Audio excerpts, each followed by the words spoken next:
नमस्कार मेरे प्यारे साथियों, कैसे आप सभी लोग। आशा करता हूँ आप बिल्कुल ठीक होंगे। दोस्तों, एक व्यक्ति ने, एक सज्जन ने मेरे पास एक कमेंट किया और मुझसे पूछा कि भैया मेरी सैलरी बहुत कम है, मैं 8 से 9 हजार रुपए पर मंथ कमाता हूँ, उसमें मेरे घर के भी खर्चे हैं, बहुत सारे खर्चे हैं, मैं बहुत परेशान रहता हूँ और मैं अपनी जिंदगी में करोड़पति बनना चाहता हूँ। मतलब मुझे कुछ ऐसा इन्वेस्टमेंट बता दो कि कम पैसों का इन्वेस्टमेंट हो और अच्छा खासा वहां से पैसा मेरे को मिल जाए। तो दोस्तों, आज मैं उनके लिए ना, आपके लिए एक ऐसा फंड बताने वाला हूं और ऐसा इन्वेस्टमेंट प्लान बताने वाला हूं कि आपको सिर्फ अपने महीने की इनकम का, जो अपनी सैलरी आएगी उसका 500 रुपए इन्वेस्टमेंट करना है। ओनली 500 रुपए। 500 रुपए कौन से ज्यादा होते हैं मेरे दोस्त। 500 रुपए तो राशन पानी में ही खर्चा हो जाता है, बट 500 रुपए आप इन्वेस्टमेंट करने की बात आएगी तो कई लोगों का तो ये सोचते हैं ओ इन्वेस्टमेंट नहीं करेंगे, ऐसा हो जाएगा वैसा हो जाएगा। चलो ठीक है यार, जिसका जैसा हो जाएगा। लेकिन अगर आप इच्छुक हैं और नए इन्वेस्टमेंट करने के लिए आप कोई अच्छा प्लान ढूंढ रहे हैं, तो दोस्तों ये वीडियो आपके लिए है, क्योंकि इसमें हम बात करेंगे कि कौन सा फंड है और कितना उसका साइज है और कितना पुराना है, जहां पर हम इन्वेस्टमेंट करके बहुत अच्छा खासा पैसा बना सकते हैं। और नए इन्वेस्टर्स के लिए और जो इन्वेस्टिंग की दुनिया में आना चाहता है उसके लिए यह फंड और ये वीडियो एक वरदान साबित हो सकती है, अगर यह वीडियो देखकर वो काम करेंगे तो। चलिए दोस्तों समझते हैं। दोस्तों देखो, 500 रुपए का इन्वेस्टमेंट महीने टू महीने, आप 500 रुपए का इन्वेस्टमेंट करना चाहते हैं तो मैं कहूंगा आप 500 रुपए की एसआईपी करना चाहते हैं, मतलब सिस्टमेटिक इन्वेस्टमेंट प्लान करना चाहते हैं। जैसे मान लेते हैं भैया जी कह रहे हैं कि उनको लास्ट तक करोड़पति बनना है, 500 रुपए की इन्वेस्टमेंट प्लान में बता रहा हूं, 500 रुपए कोई ज्यादा नहीं है। तो दोस्तों 500 रुपए का आप इन्वेस्टमेंट करेंगे तो आप कहां कर सकते हैं, आप म्यूचुअल फंड में कर सकते हैं। अब म्यूचुअल फंड बहुत तरीके के होते हैं, तो उनमें से कौन सा ऐसा फंड है जो वरदान साबित हो रहा है, आपको 500 रुपए की एसआईपी से आप करोड़पति बन सकते हैं। वो कैसे बन सकते हैं देख लीजिएगा। अगर आपने 500 रुपए की एसआईपी, देखो इसमें आप लॉन्ग टर्म के लिए ही इन्वेस्टमेंट करें, आप कम समय के लिए इन्वेस्टमेंट करेंगे तो आप कुछ हासिल नहीं कर पाएंगे, और लंबे समय के लिए इन्वेस्टमेंट करेंगे तो वहां से आशा है, आशा नहीं बिल्कुल 100% श्योर है कि आप वहां से बहुत अच्छी खासी वेल्थ बना लेंगे। लेकिन दोस्तों, आप 500 रुपए की एसआईपी अगर आप मान लो 35 ईयर तक करते हैं, 35 साल तक, तो मेरी गारंटी है कि वहां से आप करोड़पति ही बन के निकलेंगे। आप 500 रुपए कौन सा ज्यादा है यार। अब 500 रुपए लोगों को लग रहा होगा बहुत ज्यादा है, लेकिन जो इन्वेस्टर इन्वेस्टिंग करना चाहता है उसके लिए 500 रुपए कोई ज्यादा नहीं है।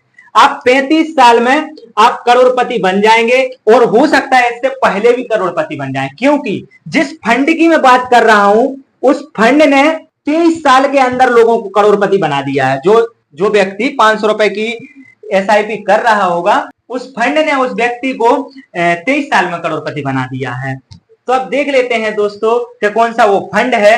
मैं फंड का नाम आपको लास्ट में बताऊंगा, पहले हम देख लेते हैं फंड किस तरह का है, फंड में कहां कहां पैसा इन्वेस्टमेंट है, कितने लोगों ने फंड में पैसा डाला है, कितने करोड़ का फंड है, और एक्सपेंस रेशियो क्या है, वगैरह वगैरह। तो चलिए दोस्तों हम समझते हैं। तो दोस्तों फंड के बारे में हम पहले देखेंगे कि फंड कितना साइज है फंड का, मतलब कितना इस फंड में इन्वेस्टमेंट लोगों ने किया है।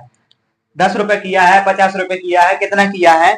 फिर उसमें एक्सपेंस रेशियो देखेंगे कि हमारे पैसे को मैनेज करने का मैनेजर साहब कितना पैसा लेंगे हमसे, क्योंकि हमको तो नॉलेज है नहीं, हम तो पैसे दे रहे हैं। तो अपनी सूझबूझ से, बुद्धि से जहां भी इन्वेस्टमेंट करेंगे तो उसका जो भी चार्ज लेंगे वो कितने परसेंट लेंगे। तो दोस्तों यहाँ पर मैनेजर की भी बात करेंगे कि मैनेजर कौन है और मैनेजर कितने साल पुराना एक्सपीरियंस है मैनेजर को। तो यहाँ पर फंड की एज की बात करेंगे कि फंड कितना साल पुराना है। और देखो दोस्तों, जितने ज्यादा साल पुराने फंड में अपन इन्वेस्टमेंट करेंगे वहां से आशा है कि बहुत अच्छा खासा रिटर्न प्रोवाइड होता है, क्योंकि उनको एक्सपीरियंस हो जाता है। ऐसा मान लीजिए आप कोई से गांव में शादी पार्टी है, तो वहां पर खाना बनाने के लिए आपको हलवाई चाहिए, तो आप नए बंदे को लेकर आएंगे या उस बंदे को लेकर आएंगे जिसने बहुत सारी जगह खाना बनाया हो, उसको एक्सपीरियंस हो। ऑब्वियसली है कि आप उसी हलवाई को लेकर आएंगे जो एक्सपीरियंस वाला हो। तो हमें ये मैनेजर की भी बात करेंगे कि मैनेजर कौन है और कितने साल का। यहीं पर दोस्तों होल्डिंग्स की बात करेंगे कि हम जो पैसा इन्वेस्ट करेंगे कहां कहां पर इन्वेस्ट होगा और वहां से हमें कितना अच्छा प्रॉफिट देखने को मिलेगा या नहीं मिलेगा। तो दोस्तों यहीं पर हम फंड के 1 साल के रिकॉर्ड की भी बात करेंगे, रिटर्न की, कि इसने रिटर्न कितना दिया है हमको। अगर हमने इस फंड में आज से 20 साल पहले इन्वेस्ट कर लिया होता तो हमारे पास कितना पैसा आज बन गया होता। यहीं पर बात करते हैं 3 साल के रिकॉर्ड की, 5 साल के, और जब से फंड बना है तब से लेके अभी तक कितना परसेंट का रिटर्न इस फंड ने प्रोवाइड किया है। भारत के लोगों ने, फंड का नाम मैं लास्ट में बताऊंगा, वीडियो के लास्ट तक जरूर बने रहें, आप भाग जाते हैं, बहुत जल्दी रहता है आपको। तो फंड का नाम बताऊंगा, और फंड का साइज है 30,835,000 करोड़ है। दोस्तों आप समझिए बहुत बड़ा फंड है, कम से कम 4 लाख 5 लाख लोगों ने ये इन्वेस्टमेंट किया है।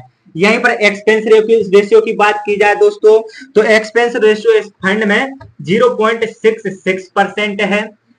आपका मैनेजर जो आपके पैसे का मैनेज करने का पेमेंट लेंगे वो 1% से भी कम का लेंगे। बहुत सारे फंडों में तो 1% से ज्यादा का होता है, लेकिन इस फंड में आपको 1% से कम का एक्सपेंस रेशियो देखने को मिल रहा है।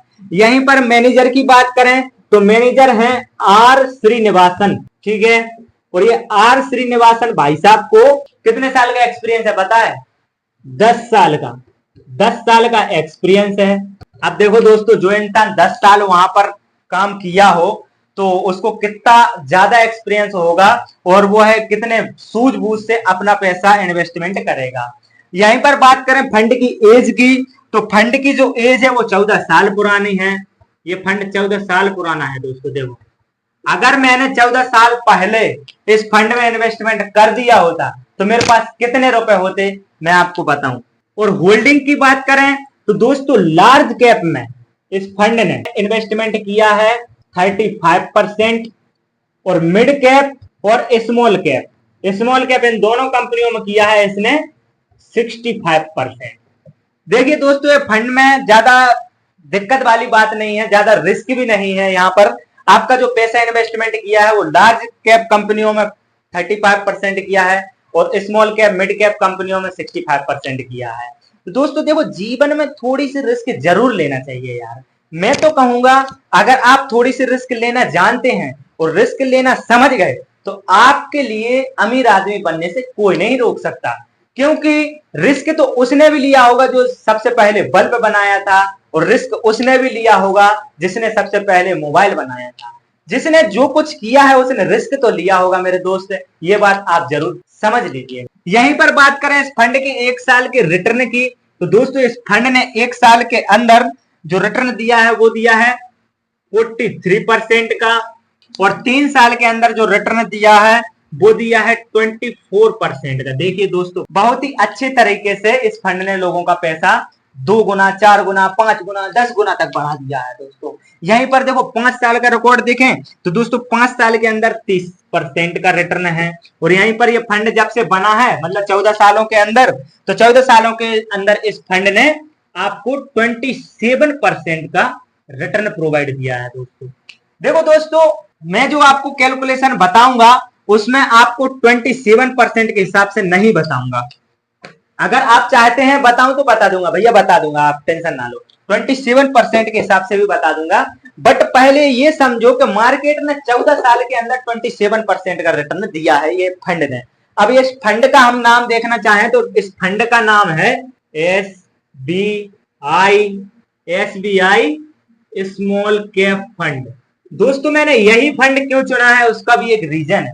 एसबीआई कंपनी एक ऐसी कंपनी है जो भारत की विश्वसनीय कंपनी है, विश्वसनीय बैंक है, और विश्वसनीय फंड मैनेज करती है, और इसके फंड भी बहुत अच्छे हैं। अब देखिए दोस्तों, मैंने ये फंड इसलिए चुना है कि इस फंड ने बहुत अच्छे खासे रिटर्न भी दिए हैं और बहुत अच्छी अच्छी जगह पैसा भी लगाया है। तो अब देखते हैं कैलकुलेशन करके कि 27% के हिसाब से अगर मैंने 500 रुपए का इन्वेस्टमेंट किया होता तो आने वाले 20 साल बाद मेरे पास कितना रुपए होता।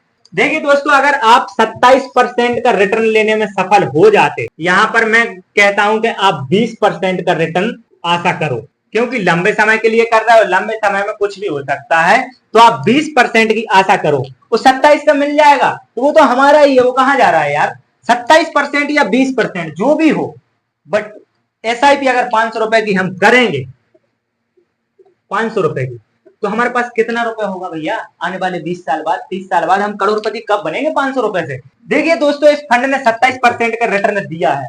अगर आप 500 रुपए की एसआईपी अभी भी करना चाहते हैं तो अभी आप कर सकते हैं। तो दोस्तों, आने वाले भविष्य में इसी रेट ऑफ रिटर्न से आप कितने सालों में करोड़पति बन जाएंगे, ये देखते हैं। दोस्तों, आप करोड़पति बन जाएंगे 23 सालों में।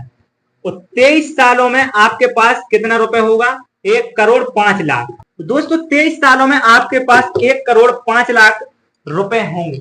यहीं पर आप अगर 500 रुपए थोड़ा और बढ़ा देते हैं, टाइम होरिजन 30 साल कर देते हैं भाई साहब, पैसा ही पैसा। 30 साल अगर आपने कर दिए तो 6,85,00,000 रुपए। दोस्तों, यहां पर हकीकत में लोगों ने पैसा बनाया है। यहां पर आप अगर इन्वेस्टमेंट करते हैं तो 6,85,00,000 रुपए हो रहा है। किसको बोलते हैं दोस्त, 6,85,00,000 रुपए। अब देख लेते हैं कि हम आशा कर रहे हैं 20% के अनुसार, तो 20% के हिसाब से अगर हम इन्वेस्टमेंट करते हैं तो कितने साल हमें इन्वेस्टमेंट करना होगा। देखो दोस्तों, अगर आप टाइम होरिजन 30 साल लेते हैं तो 30 साल के अंदर आप करोड़पति बन जाएंगे। दोस्तों, 30 साल में आपके पास कितना रुपए होगा, 30 साल में होगा आपके पास 1,16,00,000। और यहीं पर दोस्तों, अगर आपको लग रहा है कि नहीं भाई साहब हम तो और ज्यादा करेंगे, हमारे बच्चे के बच्चे के बच्चे के काम आता रहेगा पैसा, हम तो SWP लगा देंगे, तो भैया देख लो, आप अगर 35 साल कर देते हैं तो 35 साल के अंदर यहाँ पर आपके पास 3 करोड़ रुपए होगा। अब दोस्तों, अब बताइए आप कि आप 500 रुपए से करोड़पति बन सकते हैं या नहीं बन सकते हैं। आपको सीधा सीधा इन्वेस्टमेंट करना है SBI स्मॉल कैप फंड में। अगर आप इस फंड में अपनी रिसर्च के साथ इन्वेस्टमेंट कर देते हैं और दोस्तों आपका टाइम होरिजन 30 साल हो जाता है, 30 साल, तो अपने बच्चे के लिए तो आपने 3 करोड़ रुपए बना दिया ना दोस्तों। 35 साल 30 साल अगर आपने इन्वेस्टमेंट कर दिया तो आपने अपने बच्चे का भविष्य बना दिया। अब दोस्तों, अभी भी अगर आपको लगता है कि मैं 500 रुपए भी इन्वेस्टमेंट नहीं कर सकता, तो भैया दादा, आपका पैसा है, आपका मूड है, आपका इन्वेस्टमेंट है, आप जैसे चाहें वैसे करें, आपको जो अच्छा लगे वो आप करें। जहां तक मेरा मानना है, जहां तक मेरा कहना है आपसे, तो दोस्तों SIP घर घर होना चाहिए। SIP घर घर क्यों होना चाहिए कि एक ऐसा ही यही तरीका है जो हम गरीब लोगों को आगे चलकर अमीर बना सकता है। बाकी आपको बड़ा बिजनेस करने के लिए भी 10 लाख 20 लाख रुपए चाहिए और बड़ा अमाउंट भी चाहिए। तो दोस्तों, आप इस तरीके को अगर छोड़कर कोई हजारों तरीके अपनाएंगे तो हो सकता है आप उसमें भी मेहनत करके सक्सेस हो जाएं, लेकिन इसमें आपको ज्यादा दिमाग नहीं लगाना पड़ता है, वजह ये है। चलिए दोस्तों, मैं आशा करता हूं आपके लिए वीडियो बहुत अच्छी लगी होगी, महत्वपूर्ण लगी होगी। तो वीडियो को एक लाइक जरूर कर दें और साथ ही साथ हमारे अगर चैनल पर आप नए हैं तो चैनल को सब्सक्राइब जरूर कर दें। तब तक के लिए धन्यवाद, मिलते हैं नेक्स्ट वीडियो में। जय हिंद प्यारे दोस्त।